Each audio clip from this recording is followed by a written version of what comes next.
My daughter would come to me crying. It didn't matter what she was crying about, but she could sit on my knee, snot my sleeve, just cry it out. Daddy's got you. That's all that mattered. Now when my boy came to me crying, it would be like a clock going off.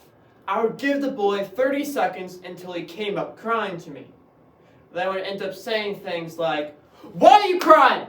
You need to pick your head up. Look at me when I'm talking to you. Why are you crying?"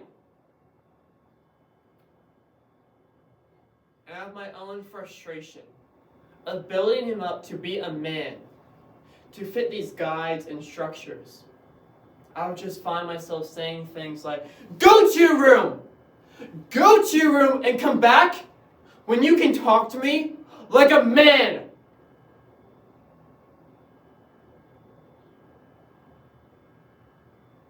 Like a man. And the boy's only 5 years old. As I grew in life, I would find myself saying things like, "Why would I do this? What's wrong with me?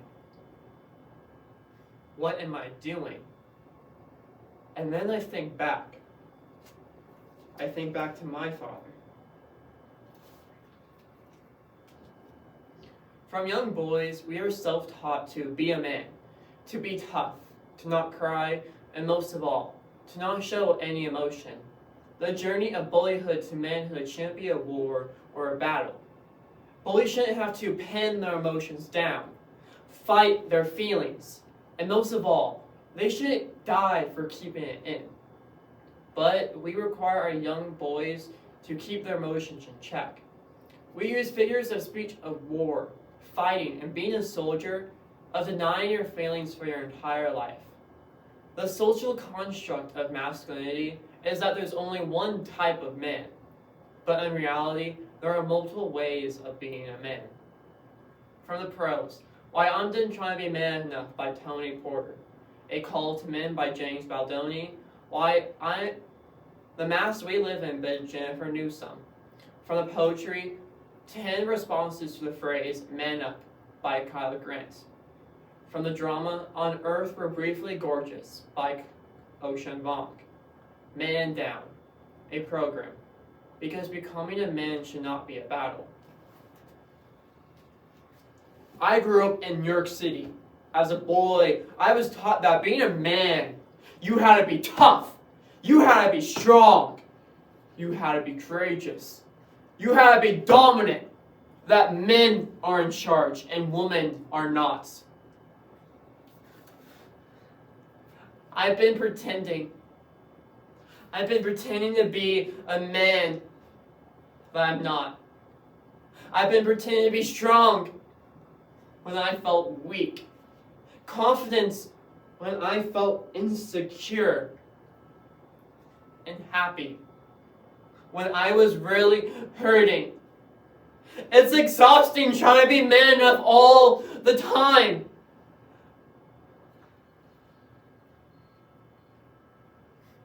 As a boy, all I wanted was to fit in with the other guys.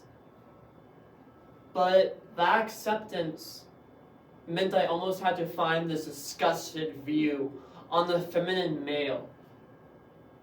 Boys are strong, girls are weak. Right? At least that's what I've been told.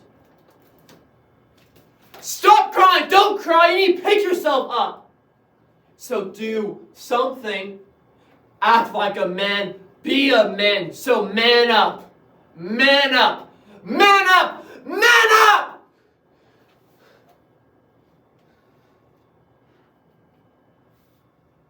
But for men in particular, when the patriarchy says it's okay to grab a woman's ass or to deny her the space, you accept this as a way of treating another human being. You deny yourself the opportunity to understand why you desire this power and control in the first place. The ego wants dominance, and the male ego is currently everywhere. Here we celebrate our boys, who in one celebrate one another. You killed it, big guy. You went in that game, guns a-blazing. It was a blowout. No, it was a massacre, dude. You totally blew him away.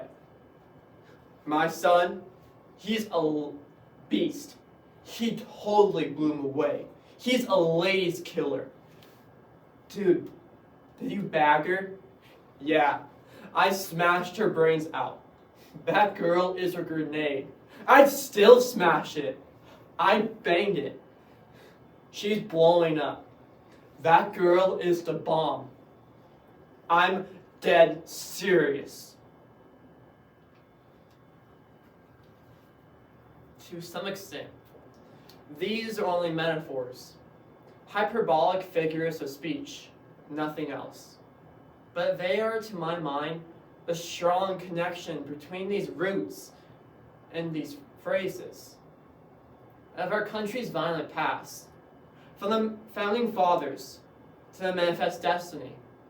America was self-made on the revolutionary, turned explorer, and colonization. The American paradox of hegemonic masculinity is also a paradox of self-identity, because America was founded on death. So we had to figure out some sort of praxis to celebrate death. So we celebrate it. Death was considered soon progress of our growth, our progress in life of our young boys. So you killed it. What's even more upsetting is when men often allow themselves to feel this pain. They feel safer killing themselves than actually acknowledging their pain. We live in a society where men feel safer killing themselves than actually acknowledging their pain. It's okay to feel sad. It's okay to cry. It's okay wanting more hugs and affection by your mom and dad.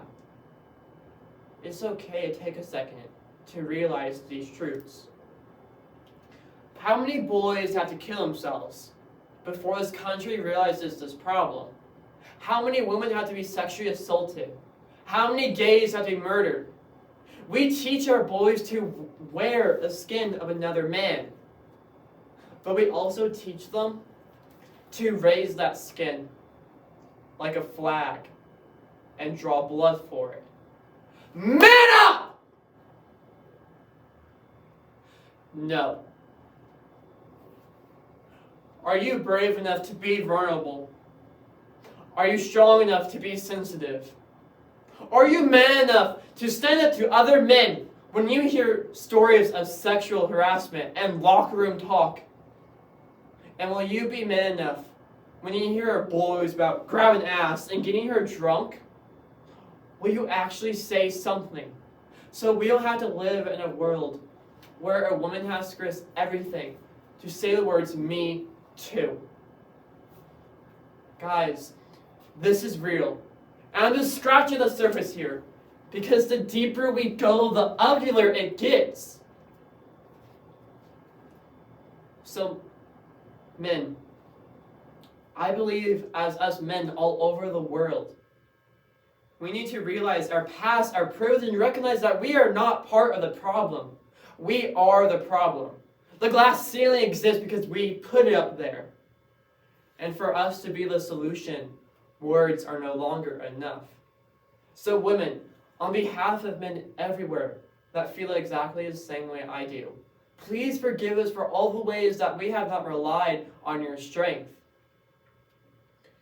Now, I would like to ask you formally to help us. We are men. We're going to mess this up. We're going to be tone deaf. But please, don't lose hope. We are only here because you put us here.